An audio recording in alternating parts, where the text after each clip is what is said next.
Hi all, welcome back to one more mini vlog. నేను ఇవాళ నొప్పుల నూనె అంటే పెయిన్ రిలీఫ్ ఆయిల్ చేస్తున్నా. ఇది మా తాతయ్య కూడా చేస్తుండేవాడంట, అమ్మ చెప్తుంది. సో నాన్న కూడా తెచ్చాడనమాట ఇవి చేసే కిట్ కాదు, ఇవి తెచ్చాడు. ఏమేం కావాలో అవి నేనైతే చేస్తున్నా.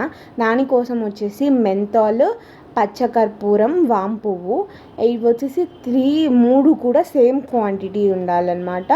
ఇంతే అనమాట, చాలా సింపుల్గా చేసుకోవచ్చు నొప్పుల నూనె ఇంట్లోనే. నేను అన్ని క్లియర్గా చూపిస్తున్నా. ఫస్ట్ చూపించాను చూడండి, స్టిక్స్ లాగా ఉండేది అది మెంతాల్. ఇప్పుడు ఇందాక చూపించింది పచ్చకర్పూరం, ఇప్పుడు చూపించేది వామ్ పువ్వు. ఈ 3 ఇంగ్రీడియంట్స్ అయితే మనకు కావాలన్నమాట. వీటితో మనమైతే పెయిన్ రిలీఫ్ ఆయిల్ చేస్తున్నాం. దీంట్లో ఒక డిస్క్లైమర్ ఏంటి అంటే, నేను ఈ వీడియోలో వచ్చేసి ప్లాస్టిక్ కప్ తీసుకున్నా. మీరైతే అసలు ప్లాస్టిక్లో చేయకండి, గాజు బాటిల్స్లో చేసుకోండి. బికాస్ నేను చేసిన తర్వాత కొద్దిసేపు రెస్ట్కి పెట్టేస్తే దాని కింద నుంచి లీకేజ్ వచ్చేసింది అనమాట. సో దానికోసం చెప్తున్నా, ఇదైతే నోట్ చేసుకోండి. సో పచ్చకర్పూరం, వామ్ పువ్వు, మెంథాల్ అవన్నీ వేసేయాలన్నమాట. 3 వేసి మంచిగా మిక్స్ చేయాలి. ఏం వేయరు, వాటర్ కానీ ఏం అవసరంలో అదే వచ్చేస్తుంది అనమాట.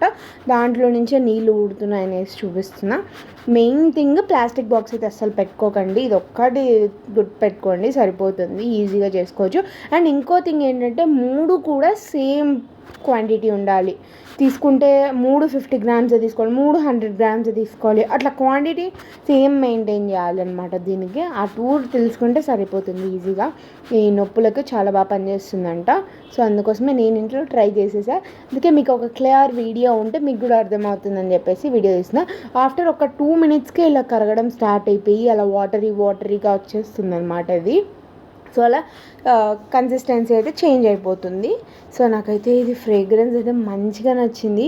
తలనొప్పి వచ్చినప్పుడు అలా రాసుకుంటే ఉంటుంది, ఒక మంచి ఫ్రేగ్రెన్స్ కదా. ఆ తర్వాత నేను ఇలా గాజు బాటిల్లోకి చేంజ్ చేసేసాను, ఎందుకంటే అది లీక్ అవుతుంది అనేసి. అంతే, ఇంత ఈజీగా చేసుకోవచ్చు నొప్పుల నూనె. మీరు ఇలా ట్రై చేశారా, ఎప్పుడైనా చేసుకుని అంటే కింద కామెంట్ సెక్షన్లో కామెంట్ చేయండి. బాయ్.